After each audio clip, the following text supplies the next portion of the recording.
change in basically the younger generations of today. I think they're much more desirous of people who will lead them through their career, who will give them the kind of sat-nav of the 30, 40, 50 years of their career. And I think actually it's an expectation that somebody will do it for them, as per Seb's presentation. And I think that is both positive and a danger. And the organisations who embrace and try and do that may also create a negative catalyst where people actually don't have the hunger to learn, the kind of self-actualisation type of learning that you really want. And the ones who just completely ignore it, equally, transversely, will have a problem where they can't engage with the workforce and retain talent. So I think that middle ground of giving people signposts of where to head and how to self-learn and how to collaborate, but giving them experiential opportunities. So I'd really agree with Seb's findings around taking the risk to send people to Hong Kong or to China or to Brazil to give them international experience, or taking them out of learning and giving them 6 months in a finance function. I think all those things could start to come together. But ultimately, the organisations need to do the absolute directive point of saying, in 10 years' time, we suspect our organisation may look like this, and we suspect the skills that we're going to need are going to look like this. So start developing for over there, not where you are today. That's the big opportunity and the big gap. Because, of course, people, frankly, like me, I've sat in the C-suite of a couple of very large global financial services businesses, and you go, I can see that, but I don't want the disruption that that's going to bring, because human beings tend to panic if they think the job's not going to exist in 10 years' time. And they'll jump elsewhere, or they'll just freeze. And I think I don't know the answer to this, by the way, but I think there is a big challenge for C-suites to say, hey, we've got to take the risk regardless, otherwise we will become redundant.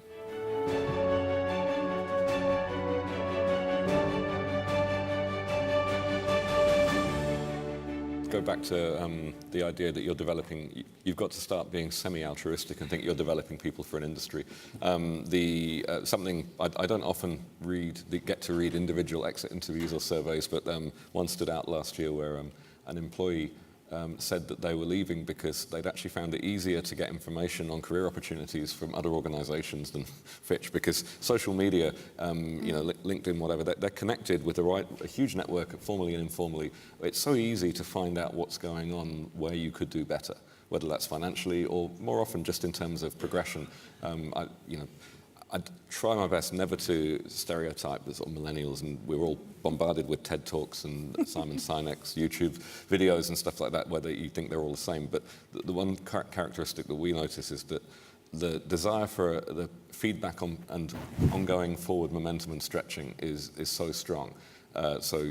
We're just finishing our performance promotion compensation review. The idea to a recent graduate that you have this annual process where they look at the data point of how much did I get as a pay rise, how much did I get as a bonus, and what did my manager say, and that being once a year is pretty abhorrent to them. They have plenty of opportunities to find out what they could do differently, and if they walk into their manager's office right now and say, can I have a quick chat about things, the manager's usually stressed and busy and also doesn't want them to look elsewhere around the business.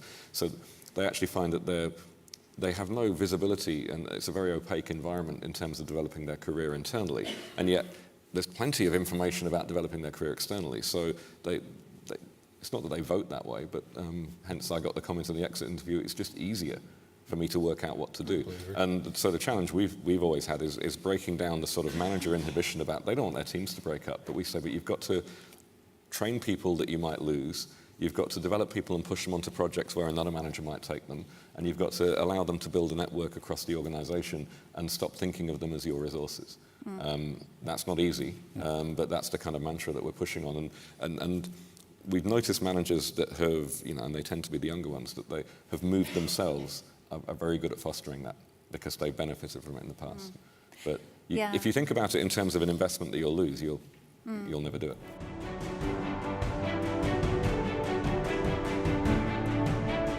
Most important metrics relate to the performance of the business, how customers feel, all those sorts of things. So you start from that perspective. I like the chart that Seb had, which showed the later stage sort of Yes. metrics, because I think, as I think about, if I look at the budget that I'm ultimately responsible for on behalf of the firm, I don't think of it as my budget or the LD. I think of it as, it's obviously the firm's, but I'm sort of custodian. I need to be certain that when we look at how that is invested, that it's pretty much based on, well, these are the strategic priorities of the company, and we're trying to make progress over here. We're trying to become more agile. We're building a US business, and thinking about the human capital implications of that. If we're then just spending all of our money on, training for, the operations stuff, it's just like, well, hang on, there's a disconnect here. So there's that sort of bigger picture piece, and I think, therefore, that the bottom-up metrics can help you to understand that. I think understanding the people, though, fundamentally is, when you think about what are the skills that become important in the sort of environment that we're talking about, which is chaotic, unstable, and very ambiguous. And so when you think about those sorts of things, then actually it's a sort of data to what you were saying, Andy, about how you assess people, how you get good data. I'm quite interested in some of the analytic stuff. It's a whole sort of Cambridge Analytica type stuff, dare I mention them, about what you can derive from people's Facebook profiles, Yes. about their personality and all of that. But fundamentally, I think when I think about the sort of talent that will win and succeed, what are the things that we're looking for? The days, we've talked about command and control, leadership being about direct and control. Oh, they've gone. Actually, there's a lot of HR processes and a lot of cultures that are still doing a lot of that, frankly. I think younger entrepreneurial businesses, they don't do that.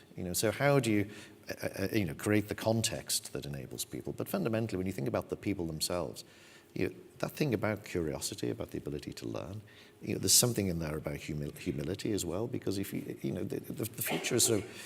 We were talking before about trying to map out 5 years. When you said that, I was thinking, crikey, I don't even buy green bananas these days. It's like the future is that uncertain, it's like it's rapidly changing in the moment. So, trying to paint that picture, what I think is the resilience of the individuals and helping people to be able to adapt and flex. I think that I do agree. You have to have a view of where you're trying to get to, but humility, learning, agility, curiosity, those sort of emotional things. And I think one of the most exciting sides of the L&D space for me, or HR space, is that is emerging is this integration between neuroscience and psychology.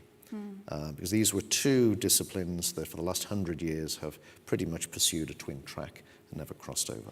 And I think the insights from that are getting into, and when we understand high performance and how high-performing people operate, what are the skills, and getting some, and it's not just therefore about their intellect and their emotional maturity, but we're getting into understanding, physiology and being able to assess that. And the sort of data that you can therefore get to understand people, I think it's very exciting. It's still relatively early stage, but ultimately it's hugely helpful when we want to understand the performance equation and how to deliver high performance and secure that.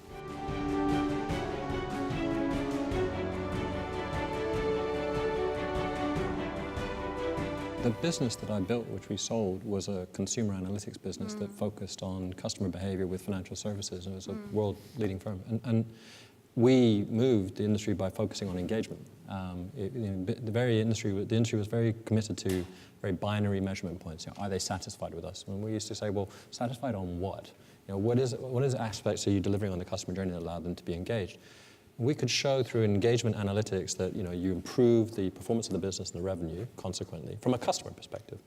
We then moved it around and said, and that's why we were bought by Aon, which is the HR side, was saying, well, you should do that from the workforce perspective. You should be actually working out what the engagement is from the workforce. A better engaged workforce is a better productive one as well, and as the Deloitte Burson data showed as well. So you're absolutely right with the PI and E that we're most, and why I took a deep breath is because I don't think there are not many people in HR that really understand how to utilize insight, and they become quite scientific about it. It's got to be an absolute 100% certainty is the data point that we're looking for. Whereas actually you've got to get, it's pattern management. It's sort of this is moving in the direction of travel. It's like reading the weather.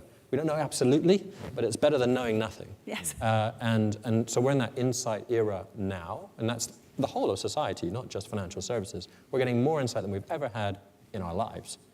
But how do we use that to become more connected, more engaged, more effective?